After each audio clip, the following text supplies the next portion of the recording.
Assalamualaikum warahmatullahi wabarakatuh. Perlu kita ketahui bahwa ratib ini sangat penting. Yang namanya ratib maknanya susunan. Rotabah, susunan diambil dari beberapa hadis Nabawi, dan setiap ratib mempunyai asbabul wurud, kalau ayat asbabun nuzul masing-masing. Dan ratib itu banyak sekali di kalangan Sadatil Bahalawi, khususnya dalam kata istilah ratib, karena itu bagian bacaan-bacaan yang diamalkan oleh Thariqat Alawiyah. Tapi tidak berarti melarang kalau orang membaca ratib dari Ratibul atau Thariqatul Alawiyah, tidak boleh membaca ratib yang lain, ataupun yang sudah masuk thariqat yang lain tidak boleh membaca thariqat atau ratib alawiyah. Itu tidak benar, karena ratib di sini adalah suatu doa. Kalau di dalam thariqat Sadaliyah mempunyai bacaan Hizbul Bahar, Hizbul Bar, Hizbul Nasor, Hizbul Lutuf atau Latif, Hizbul Khafi, Hizbul Ikhfa, dan banyak lagi hizib-hizib milik Imamun Asyadini. Dan Sayyid Syekh Abdul Qadir Jilani pun seperti Hizbul Nasor, Hizbul Bahar, dan lain-lain.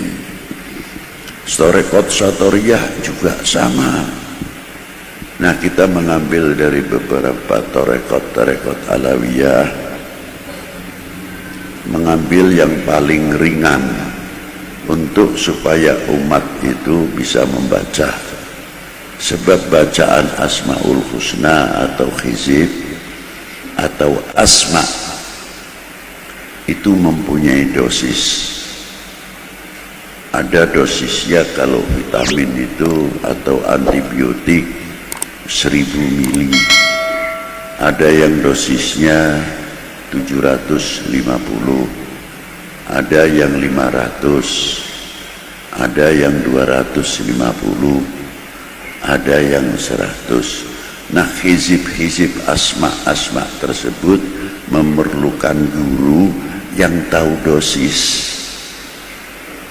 Kalau yang tidak tahu dosis biasanya mengambil asal maknanya baik, lalu maknanya hebat, ambil saja dibaca. Nah, inilah dampaknya overdosis yang sebetulnya cukup 100 mili atau 200 mili, makan yang 750 mili. Akhirnya ayang-ayangnya dijak guyon jadi. Dan banyak lagi. Asmaul Husna pun sama. Ada Asmaul Husna yang dingin dibaca, ada Asmaul Husna yang keras. Kalau yang keras juga harus digandeng, seperti Ya Aliyu, Ya Kabiru, Ya Alimu, Ya Qadiru, Ya Samiu, Ya Basiru, Ya Latif.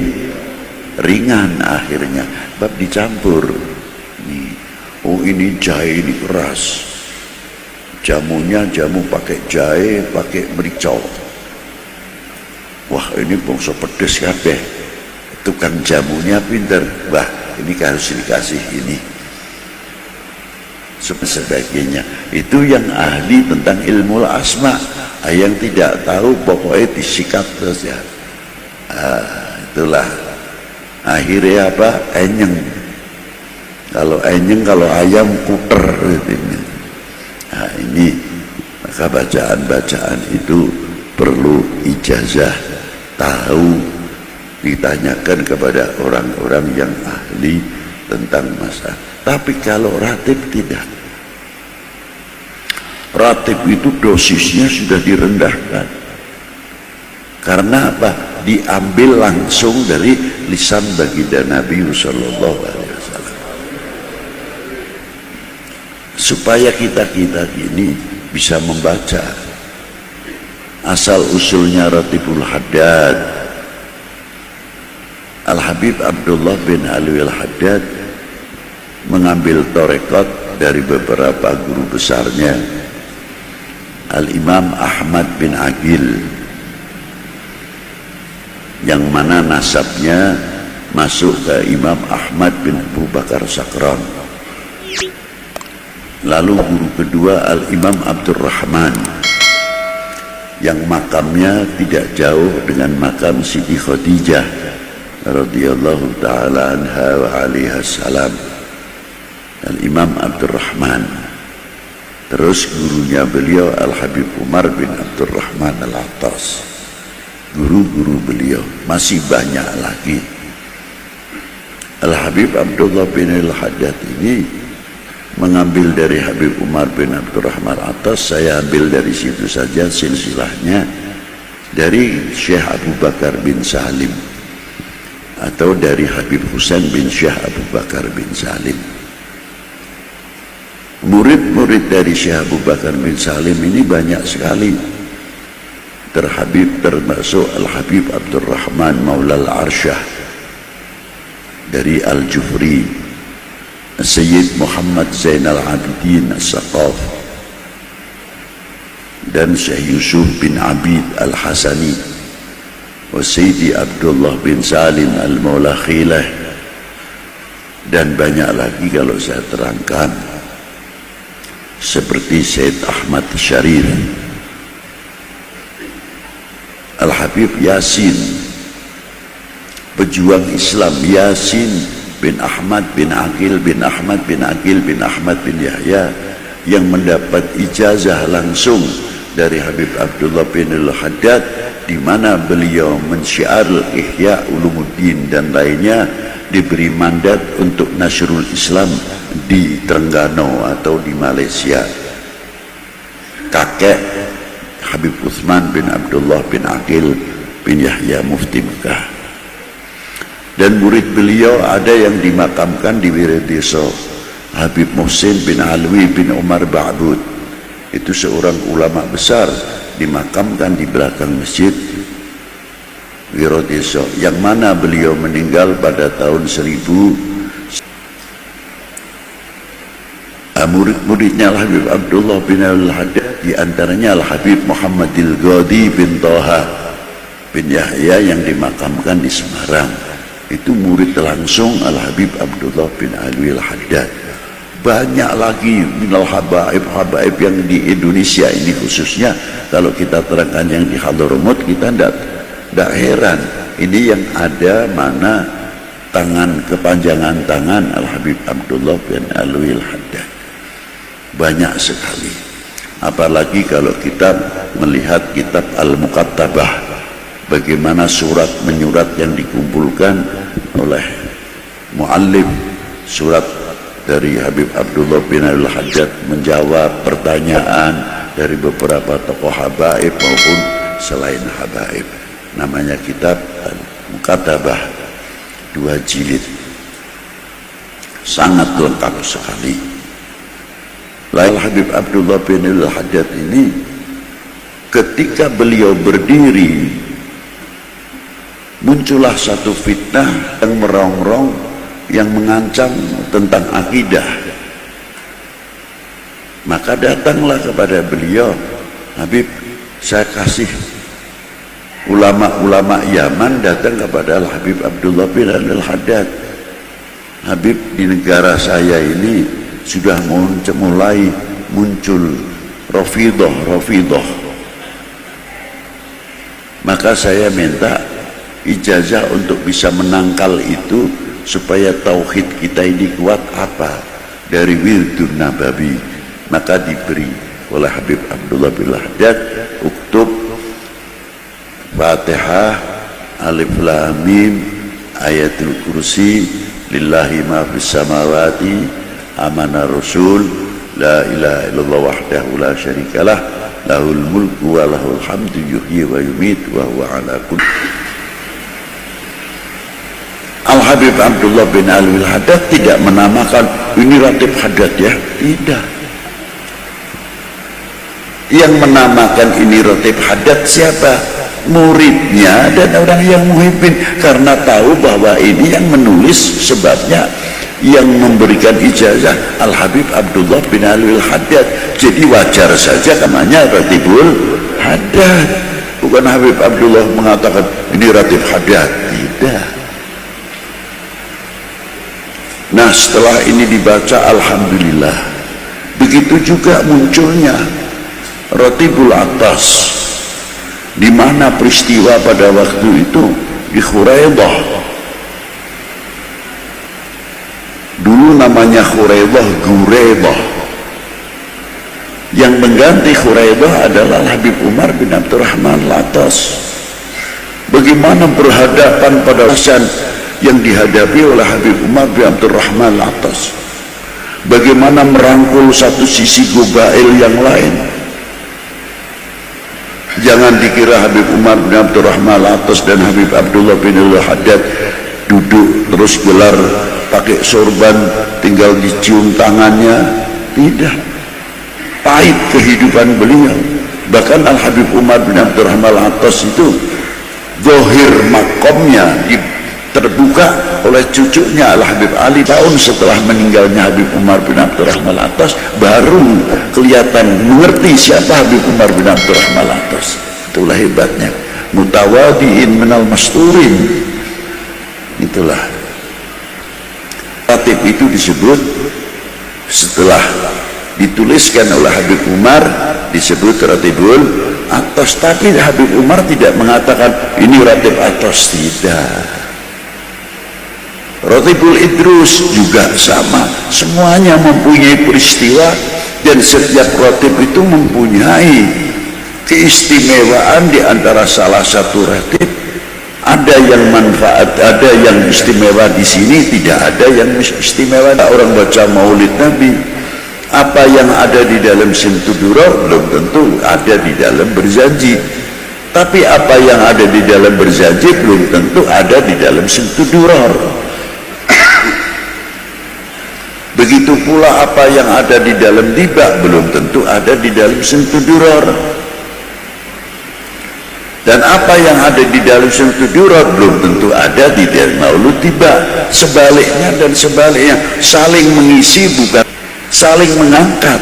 Di antara para ulama, Maulud itu kitab Maulud sudah ada 300 Maulud yang ada di Mesir, yang di Indonesia paling 5, Syariful Anam, Berjanji, Azab, Tiba, baru ini Simtuduror. Tapi kalau di Mesir aneh-aneh baca Maulud luar biasa, yang gosoidnya panjang-panjang, ada yang Maulud dibaca 2 jam baru selesai. Torekotnya juga sama, ada torekot kalau sudah musim pasaran torekot, gedung ini punya Sadaliyah, gedung ini Naqsyabandiyah, gedung ini punya Qadiriyah, mempunyai tata cara zikir yang masing-masing. Dan ada lagi yang zikirnya pakai tiron, pakai terbang, Allah hak, Allah hak, diiringi oleh terbang. Ini orang sudah tidak tahu dunia ini ada apa, tidak tahu. Ini sudah fana semua, makomatil fana, ajnas. Nah ratib-ratib itu muncul di kalangan para a'immah ahlil bait, supaya apa? Kita itu mendapat perlindungan dari Allah dengan tawasul Ratibul Haddad, Ratibul Atas, Ratibul Idrus, ratib yang lain atau wirid yang lain, banyak sekali. Apalagi diantaranya Ratibul Kubro. Ratibul, karena Fatihahnya di dalamnya ulama balik kutub-kutub semuanya, maka disebut Ratibul Kubro. Bukan ini ratib besar, tidak, jangan salah paham. Di dalamnya adalah hadiatul Fatihahnya rata-rata yang ada di dalam Ratibul Kubro 85% aktab, paling aktab, maka disebut Ratibul Kubro. Di situ asal usulnya Ratibul Kubro, asal usulnya apa? Dohirul fatah, dohirul fitnah yang luar biasa pada waktu, dan yang bisa menyelesaikan pada waktu itu Al-Habib Toha yang diceleduk itu tadi. Maka dari itu silahkan mau baca Ratibul Haddad, silahkan mau baca Ratibul Atas, mau Ratibul Idrus, mau Ratib, tapi jangan untuk ngilah-inah, jangan, tidak boleh. Dikira kita mencela satu wali, lalu wali yang lain gembira, senang. Sama sekali itu orang tidak mahjub saja untung, tidak tertutup saja untung. Maaf baca aja Ratibul Atas, Ratibul Haddad kan muridnya Al-Atas, jadi seolah-olah menunjukkan nanti ini tidak terima lagi yang punya Ratib ini Ratibul Idrus, oh ini kan lebih tinggi lagi. Terus habaib membuat Ratib bukan untuk itu, tapi untuk mencaratib kedekatan kita kepada Allah SWT, bukan semakin tambah sombong. Ingat itu. Jadi kalau baca Ratibul Haddad, tolong jangan sampai mencela Ratib yang lain. Yang baca Ratibul Kubro, Ratibul Atas, tidak perlu.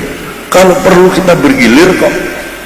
Jum'ah ini Ratibul Kubro, Jum'ah yang akan datang Ratibul Haddad, Jum'ah yang akan datang Ratibul Atas, Jumat yang akan datang Ratibul Idrus. Biar laku semuanya. Kayak apa wali-wali itu yang mempunyai senangnya melihat kita membaca dan membaca dan membaca. Itu pentingnya Ratib di situ. Dan setiap kalimat per kalimat di dalam Ratib mempunyai keistimewaan sendiri-sendiri. Itu diantaranya. Maka dari itu yang penting istiqomahnya. Maka saya mengatakan supaya bisa berjalan semuanya, cukup Ratibul Kubro dibaca pada subuh tiap Jum'ah sekali, sudah.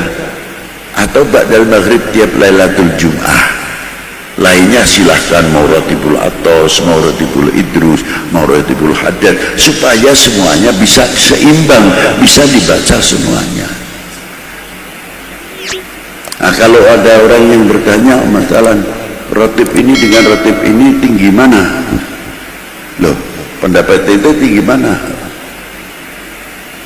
Benar punya A apa punya B? Oh ya paling tingginya punya B. Salah. Yang paling tinggi ente. Sebab yang A dan B tidak merasa jadi wali, ente merasa lebih tinggi, bisa menunjukkan. Jadi yang paling tinggi ya ente. Nah inilah, paham ya? Jadi justru Ratib menguhuwahkan. Coba di dalam Ratibul Haddad atau Ratibul Atas, Assalamualaikum warahmatullahi muslimin sarafallahu syarral mudin. Apa muslimin yang baca Ratibul Haddad saja? Tidak. Hatta jin masuk dalam Assalamualaikum warahmatullahi muslimin sarafallahu syarral mudin. Coba. Yang baca Ratibul Kubro, Allahumma sholli imam wal ummah wal ra'i wal ra'iyah wa alif baina qulubihim wa tfa syarra ba'dhum an ba'd. Semuanya masuk. Coba. Jadi Ratib itu saling sinambung, tidak saling terpecah, tidak.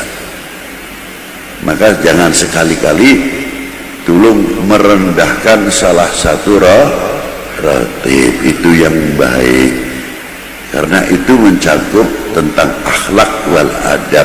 Jangan sampai kepada Habib Umar bin Abdurrahman Al-Atas, jangan sampai kita sukul adab kepada Habib Abdullah bin Aulad, jangan sampai kita sukul adab sama Habib Abdullah bin Abu Bakar Idrus dan lain-lainnya yang mempunyai ratib-ratib. Itulah. Dan saya ijazai Ratibul Kubro khususnya untuk kalian semua. Barakallahu fikum. Al-Fatihah.